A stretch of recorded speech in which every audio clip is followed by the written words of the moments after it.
Breakfast with Bob. Welcome, everybody, to Breakfast with Bob. My name is Bob Babbitt. We're brought to you by the PTO, the Pro Triathletes Organization, by Amp Human, VeloFix, Normatec Form Goggles, UCAN, and our Challenged Athletes Foundation.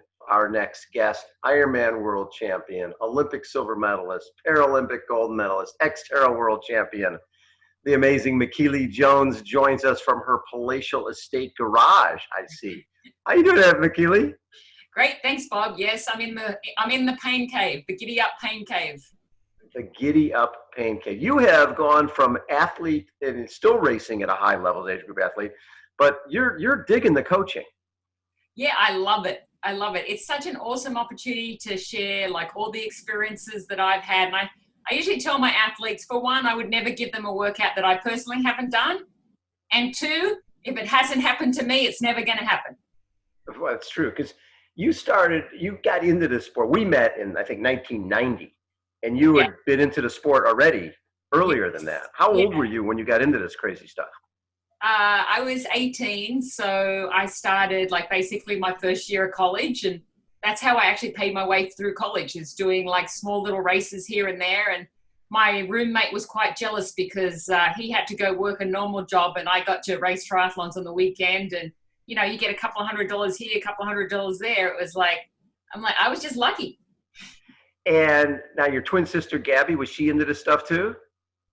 No, it was funny. It took me a long time after I did my first triathlon to actually convince her to actually do a triathlon. And she actually has had some awesome races. She will tell you the 2 times that she beat me. Once when we were in 3rd grade, and then once because I got disqualified. But bragging rights. She still has bragging rights. She's got 2 bragging rights, apparently.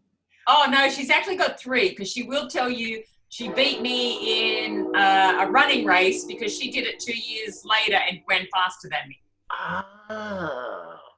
It's so funny because I interviewed Holly Lawrence and Sam Long, and both of them are triplets.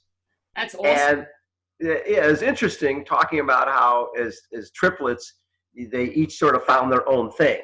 Yeah. And stayed away. It seems like you guys are sort of the same.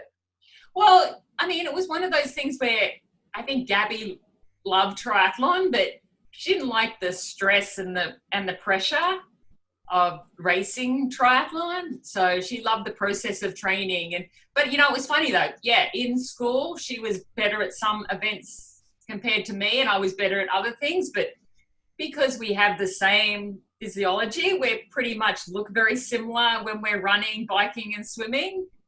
And, you know, she always says, oh, you're just a little bit tougher than me. And I'm like, I don't know, who knows, because we are identical. So, you know, it's one of those things where, you know, she still races triathlon, still races it, still rides a horse. I still ride my horse. So we're very similar in ways. It's just, you know, I think I just followed my passion a little bit more than what she did.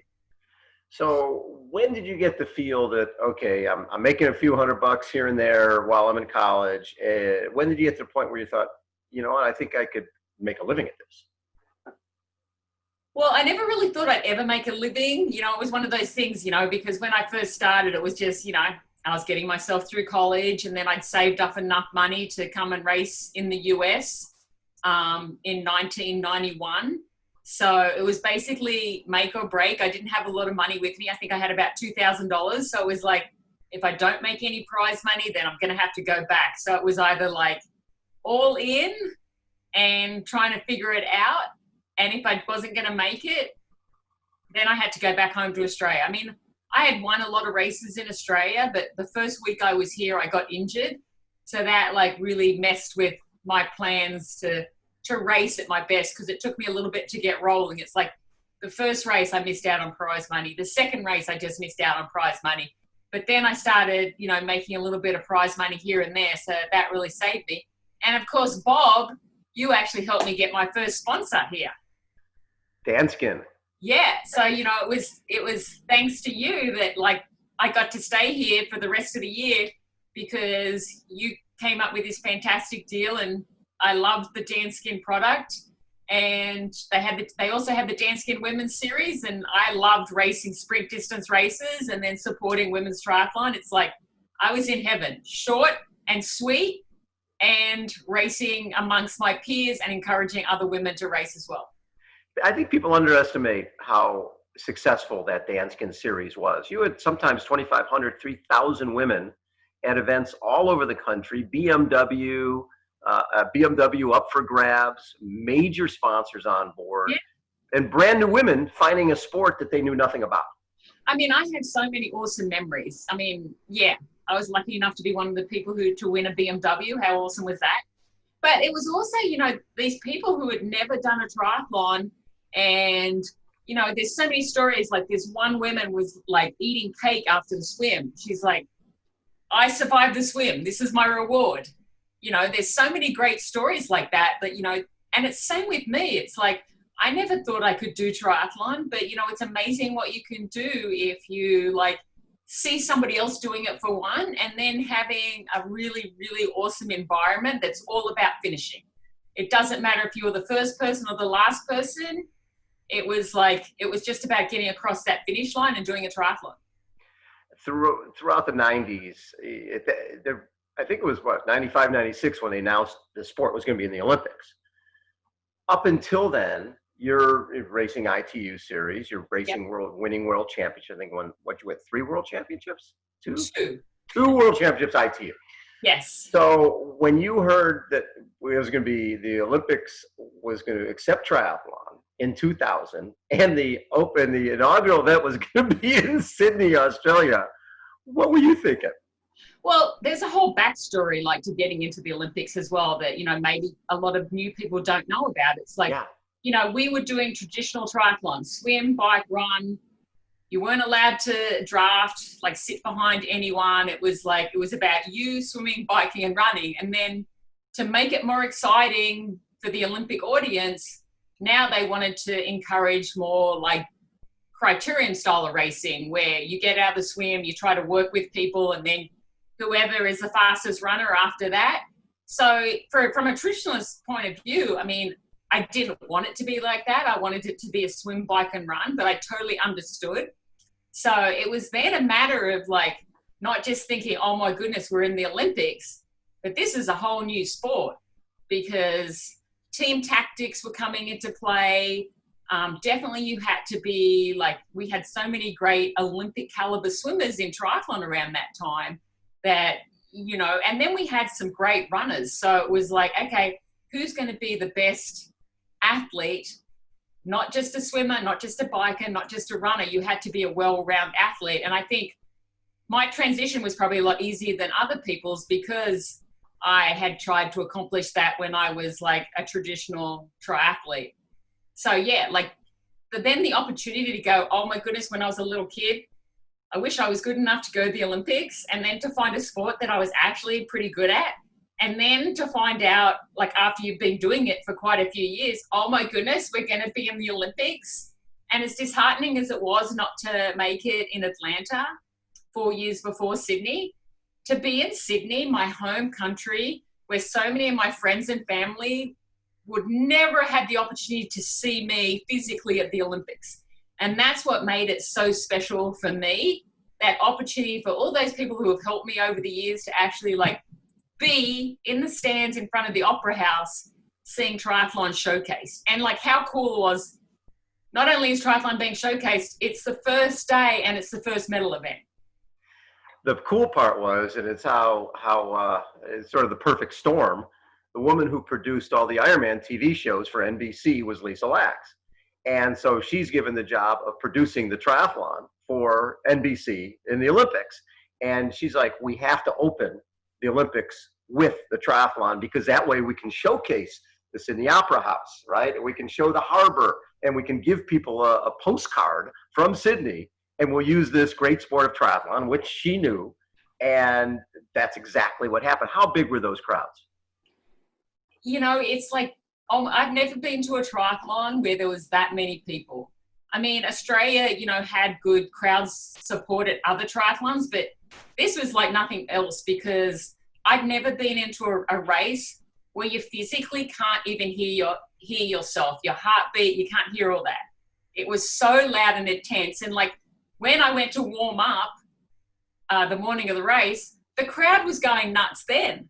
So imagine like once we started racing, how like the crowds were going to be. And that's when, you know, you really realize, oh my goodness, this is like no other event. And one thing that I tried to do when I was planning for the Olympics is everything I would do at a normal triathlon, I was going to do exactly the same. And that really helped. I mean, I was nervous. Like, don't get me wrong. It's like my twin sister Gabby's in the stands, my mum and dad, and then they announce you to go to the start line. I look up, my sister Gabby's in tears, and then I started crying, and I'm like, pull yourself together. It's like, this is crazy. This is like the biggest race in the world, and here you are. And I think that's one thing that, you know, I think people who've never been in the Olympics don't understand, that emotional response that you get, and you don't know when it's going to come, right? For me, it was like walking to the start line going, oh my goodness, this is it. This is the chance that I never thought I would be good enough to do. And you were in there, right, with the wrong shoes. Did you not have the right? Yeah. You had the wrong shoes, and you are the most meticulous person on the planet. Well, the problem is the two things that I love. Okay, maybe three. Yeah.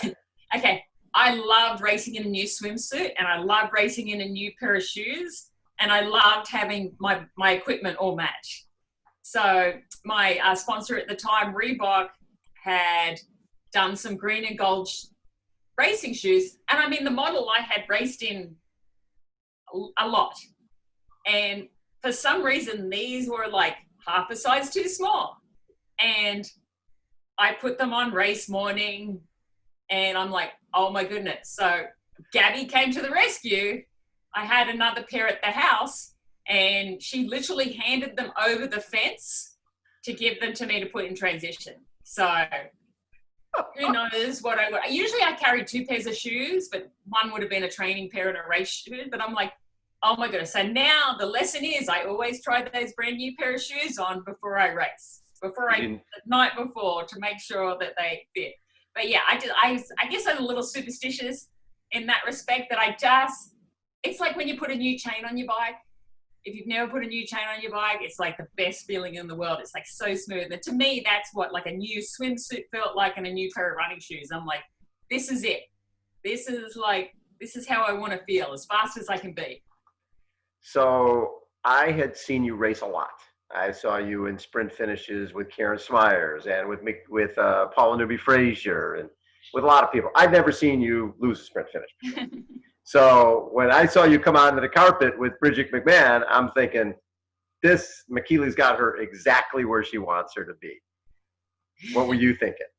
Well, you know, it was one of those things that I knew, like, for a downhill finish, because I'd raced on the course. Our qualifying was on the course back in April of that year. The Olympics were in September. And I knew the downhill finish was tough for me personally, because I have such long legs, and people are like, but you have such long legs. Yeah, but you need a really quick turnover to run downhill. So a little shorter is better. And it's like, you know, I had my race plan, and I sort of like, when I get into those situations, I will test people, like when we're getting closer and closer to the finish. And I kept testing. I mean, you'll see in the video where I'll run up and put a little pressure, and she would respond, and then I'd sit back, and then I'd put a little pressure on and see where she's at. And it was sort of an unusual finish, because it was downhill and then round a roundabout. So you physically had to go down and then onto cobbles. And it was like, if I look back, where did I screw up? I'm like, I don't know. I gave everything I could on the day. And, you know, I do. I mean, I sometimes I go, oh my goodness, if only it had been that. But then I'm like, well, my destiny was a silver medal. Right. I mean, it's still very special. Like the other day, one of my neighbors asked me to bring it and show it to them. And like the thrill that you get when somebody sees your Olympic medal, like it really reminds you how special that is.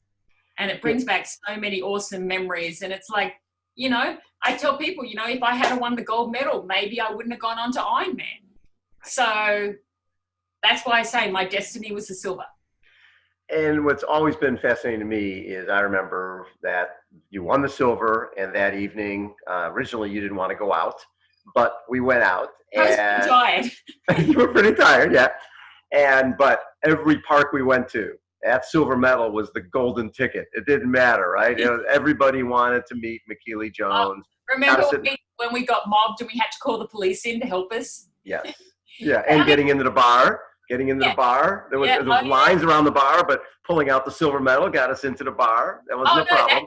That's the thing. Definitely, like throughout the whole Olympic experience, it's like they know you're an Olympic silver medalist and you're a medal winner. You got privileges. Like I got to bring Gabby and my high school run coach, who got me into triathlon, John White, into the Olympic Village, and it was so funny. Our athlete liaison for Australia was a guy called Peter Brock.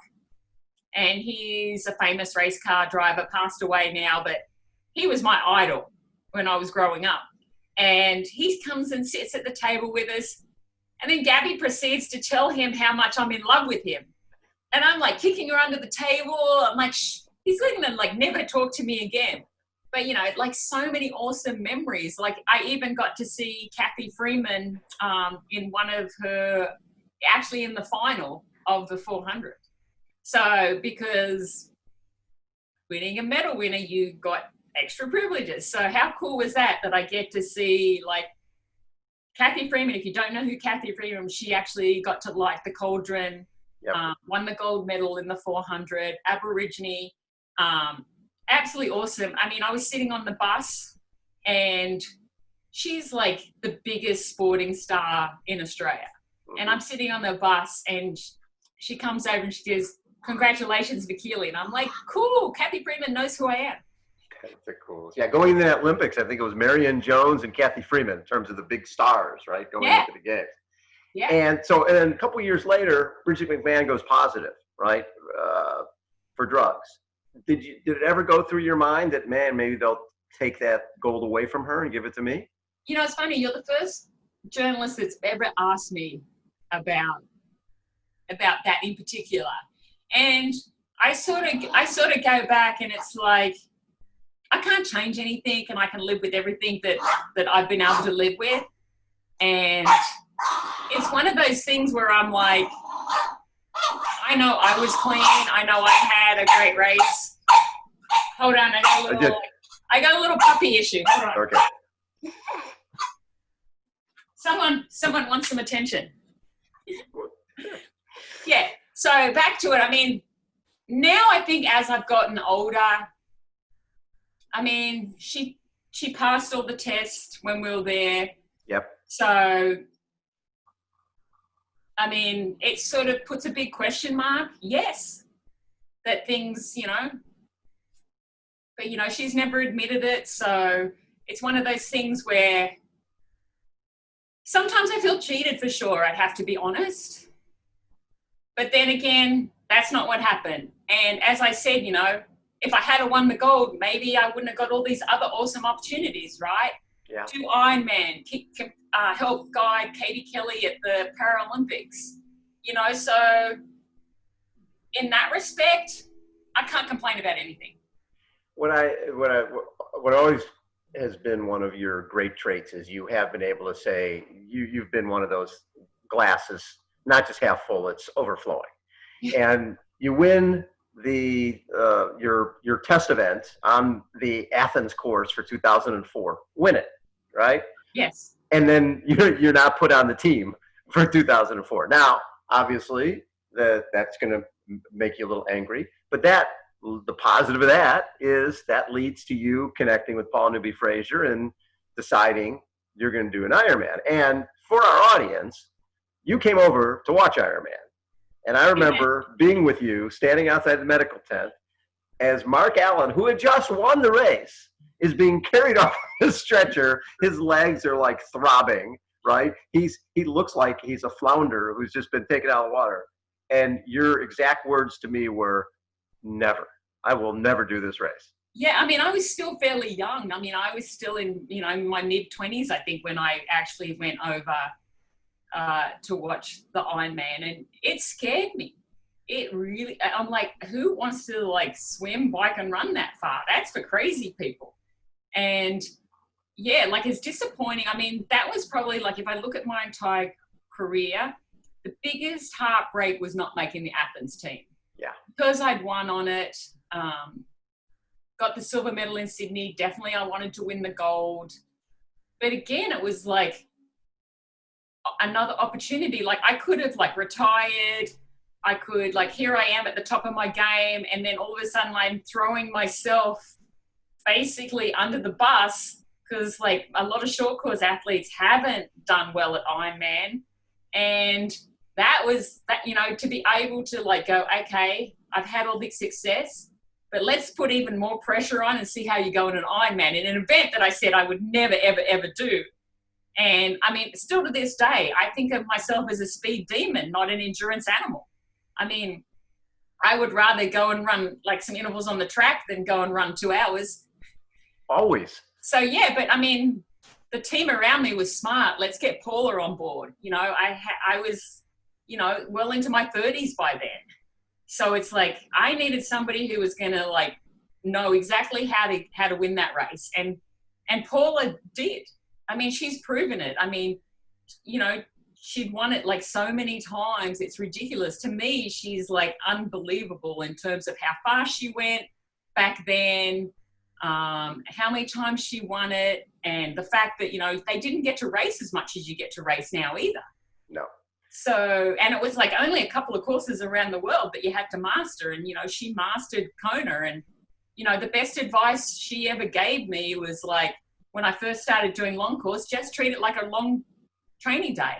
And that really, really helped to like find the enjoyment out of the long stuff, as well as like taking the pressure off. Just go out like you would on a normal training day.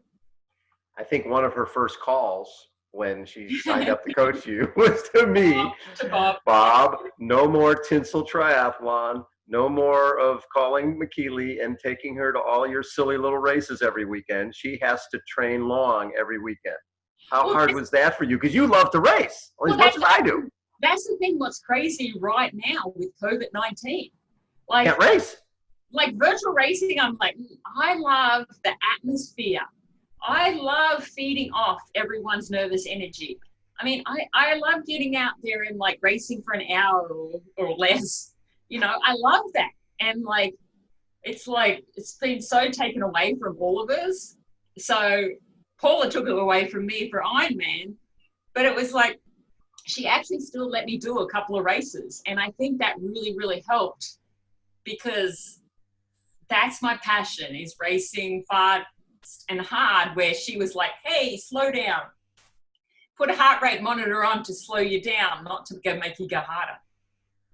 So early on in your career, early 90s, when we started San Diego Triathlon Challenge for Challenge Athletes Foundation, you were one of the first pros to jump in full bore. And it's funny how that goes full circle, because then we head into 2016 and all of a sudden Paratriathlon is debuting at the Paralympics, sort of like when triathlon debuted in 2000 in Sydney, and you're guiding visually and hearing impaired Katie Kelly from Australia.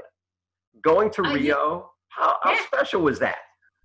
Oh my goodness, just to get the call from Coach Corey was like, not that I was the first choice, I was second choice, which is fine. Emma Snow still happened to be pregnant at the time, and I'm like, that's lucky for me, right? Tested me again. It was my destiny, not her destiny. So having the opportunity to help somebody else, and you know, the Olympics is the Olympics. I don't care if it's the Paralympics or the Olympics. It's still the Olympics. It's the same type of atmosphere. There's still a lot of pressure. Para athletes are unbelievably talented athletes, and just the opportunity to like share my wisdom from having competed in the Olympics before and helping someone else walk away with a gold medal. I mean, unbelievable how awesome it was. I think I was probably more excited, even though, you know, it wasn't for me, but I felt like I had helped her get that gold for sure. But like, it wasn't that I was giving something to her, she was giving back to me, because it gave me so much motivation And it's so much inspiration that it was like, hey, whatever you want me to do, I'll do it for you. I remember an event you guys did. It might have been one of your first races with Katie, where it may have been Italy, and you guys came off the bike maybe a minute back or something. And it's only a 5K. And what did you say to her? You know, it was one of those things where it's like so much happened before that race. Our bike didn't come in. We had to borrow a bike, and then we had to like the frame came in, but the parts didn't. And like, anyway, it was just like, and I just like, you know what? I've had bikes not arrive before. So it was like, hey, we're just going to get in. And we had probably about 2 kilometers left to run. And I said to her, I'm like, if you want this, this is the time to go. If this is really what you want, we have to go now. And she did. And she went so hard, she puked as soon as she crossed the line. She's like, she'll tell you the story. That's, I think, one of her favorite stories to tell, how I made her puke. But you pushed her to a level that she wouldn't have reached without that. Yeah. And I mean, I think that's probably like where my sort of like experience comes in, where, you know, I've done so many races. It's like, I know where like the do or die, you know, is. It's like, well, if you don't make ground up now, you know, you're not going to get across that finish line where you need to get across that finish line. And I think that's probably the biggest impact I had in the actual racing, because I was very good. Like even at the Olympics, we were swimming, and I see the 2 British girls, and they're swimming off course because they hadn't swum the course the couple of days leading up to it, where we wanted to, because I knew it was like a tricky course and we didn't get to do the test event. And they're swimming off course, so I pull Katie like straight off their feet so that we can get a straight line in. And it's, you know, those decisions you have to make. Like, do we stay on their feet or do we like swim straight? Because I'm like, if they screw up, there's plenty of people behind that can like catch up. So yeah, I mean, that's basically where I feel I had like the biggest impact, is like, and before the start of the race, you know, I'm like, this is going to hurt like you've never hurt before, but that's a good thing, because this is the Paralympics. This is where you need to put it all together. And, you know, she did an amazing job getting herself mentally prepared, and the toughness of being hearing and sight impaired, that a lot of people don't realize how tough just being sight impaired, but hearing as well has its own challenges. And, you know, being an older athlete struggling with injuries leading up to that. But yeah, she did an amazing job and deserved that gold medal, that's for sure. And as a guide, you got a gold medal too. I know, how cool is that? I mean, not that it mattered, you know, it was a nice surprise when they actually said you actually get a medal as well, because in some previous Paralympics, you know, the guy did not get a medal. So I think it's cool. I mean, definitely I look at that Paralympic gold medal, and again, it's like, oh my gosh, how special is this, that I got to do the Paralympics for the first ever triathlon and the able-bodied Olympics for the first ever triathlon. Okay, so what is it about this sport that you love so much, because you've been doing it for the majority of your life? The humbling aspect. It's one of the most humbling sports, because you got to master 3 sports, but it's like, for some reason, it's like swim, biking, and running. It like can turn around and kick you in the butt, but it can also turn around and give you the highs of the highs, like just crossing the Ironman finish line. It's like, oh my goodness, it's again one of the most emotional experiences you'll have.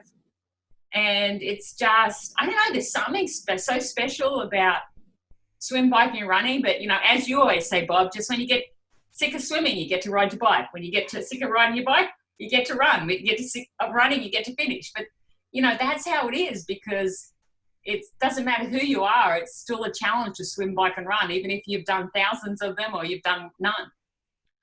What is it about your makeup that you think has helped to make you a champion? I don't know, because I don't think I was always the most talented athlete out there, but I was definitely had a knack for consistency. Like Kevin McCary, my run coach, would get so frustrated with me because I would never blow up in a workout. I'm like, he knew I was going hard, but he's like, when are you going to blow up? And I'm like, I don't want to blow up. Are you kidding me? And I mean, that I think showed in my racing. You know, I had so many consistent races over the years. So for me, I think it was like, and big races. I definitely like the pressure of big races. So yeah, I don't know. I think I handle sometimes the pressure quite well, but I think that tenacity to be consistent like all the time, because that's the secret, right? To like improving a success is if you can be consistent in your training, you're gonna get better. It's those times where you get sick or injured that, you lose your form and fitness. So I remember one of the moments that sticks out to me in your career is, and I'm at with Ixtapa, somewhere in Mexico, where maybe I think it was World Championships, where you're running in after the bike and your foot ends up in somebody else's bladed spokes. yeah, that was at the World Championships in 1997 in Perth, Western Australia. And that's in Australia. Yeah. So yeah, I'm running in with the lead pack, and Isabelle Matant from France hit me from behind, and I landed in her bladed spokes. And I remember looking down, I didn't see any blood, so went to transition, put my running shoes on, and I was running with Emma Carney and Jackie Gallagher. We were 1, 2, 3, and I knew I was in great run form, and they're two of the best runners in the sport. And about 3K, I started feeling really weird. And little did I know that I was apparently leaving footprints of blood as I was running along. And I just sort of got just weaker and weaker as the event went on. And I still managed to get third. And I remember crossing the finish line, and I just passed out because I'd lost so much blood. Like, I have a picture of my running shoes, and it's thick, thick blood. And I needed 3 stitches in one foot and 4 in the other. So, yeah. You were amazing. I knew there was something. I just thought, holy cow, this isn't my day. Maybe this is the time that I am blowing up. And you were just bleeding all over the place. Yeah. Just crazy that, stuff like that happens. And, adrenaline probably got me to the finish line for sure. Got you a bronze. I like it. Yeah. Hey, Michellie, thanks so much for taking time. It's always so much of a pleasure to just get to chat with you. Thanks, Bobby. I appreciate it. And just slide over a little. Yeah, there it is. The two of us with that was the Olympic Barbie, right? Yeah, I love it. Olympic Barbie before that was in Sydney, right before the games, right before the triathlon. I love it. Michellie Jones has been our guest. Thanks everybody for joining us. Take care of yourselves.